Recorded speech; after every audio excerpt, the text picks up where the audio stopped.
দখলবাজ ইসরায়েলের আরেক নৃশংসতার শুরু। গাজাকে পুরো ধ্বংস করার পর এবার দখলে মত্ত হয়েছে ইসরায়েলের হানাদার বাহিনী। এখন কোথায় যাবেন গাজাবাসী?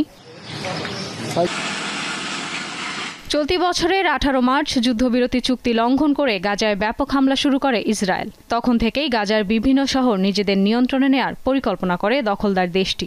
ইতিমধ্যে মিশর সীমান্তবর্তী রাফা শহর নিয়ন্ত্রণে নিয়েছে ইসরায়েলি সেনারা। শনিবার গাজার খান ইউনিস ও রাফার মধ্যকার অঞ্চলের মোরাক করিডোর পুরোপুরি নিজেদের নিয়ন্ত্রণে নেয় ইসরায়েল। ফলে গাজা থেকে পুরো বিচ্ছিন্ন হয়ে পড়েছে রাফা। এবার খান ইউনিসের বাসিন্দাদের সরে যাওয়ার নির্দেশ দিয়েছে ইসরায়েলি বাহিনী। তবে কি এবার খান ইউনিস দখলের পথে ইসরায়েল?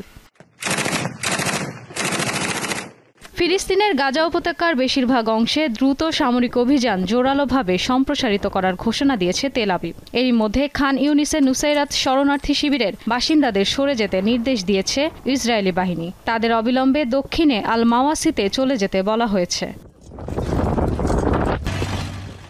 18 মার্চের পর থেকে এক মাসেরও কম সময়ে গাজায় হামলা জোরদারের পাশাপাশি উপত্যকাটিতে আরও বড় এলাকা দখল করেছে ইসরায়েলি বাহিনী। নতুন করে বাস্তুচ্যুত হয়েছে লাখো গাজাবাসী। কিন্তু কোথায় যাবে ফিলিস্তিনিরা? তাদের যাওয়ার জন্য আর কোনো জায়গা অবশিষ্ট নেই পুরো গাজায়। গাজার হাসপাতালগুলো নিরাপদ নয় ফিলিস্তিনিদের জন্য। ইসরায়েলের অব্যাহত হামলায় হাসপাতালগুলো পরিণত হয়েছে ধ্বংসস্তূপে। যুদ্ধ শুরুর পর থেকে এই উপত্যকায় এখন পর্যন্ত 35টি হাসপাতালে হামলা চালিয়েছে কিংবা আগুন দিয়েছে ইসরায়েল। এভাবে ইসরায়েলের অবৈধ দখলের রাজত্ব কি চলতেই থাকবে? মধ্যপ্রাচ্য সহ মুসলিম বিশ্ব কি শুধু চেয়েই দেখবে ইসরায়েলের এই বর্বরতা?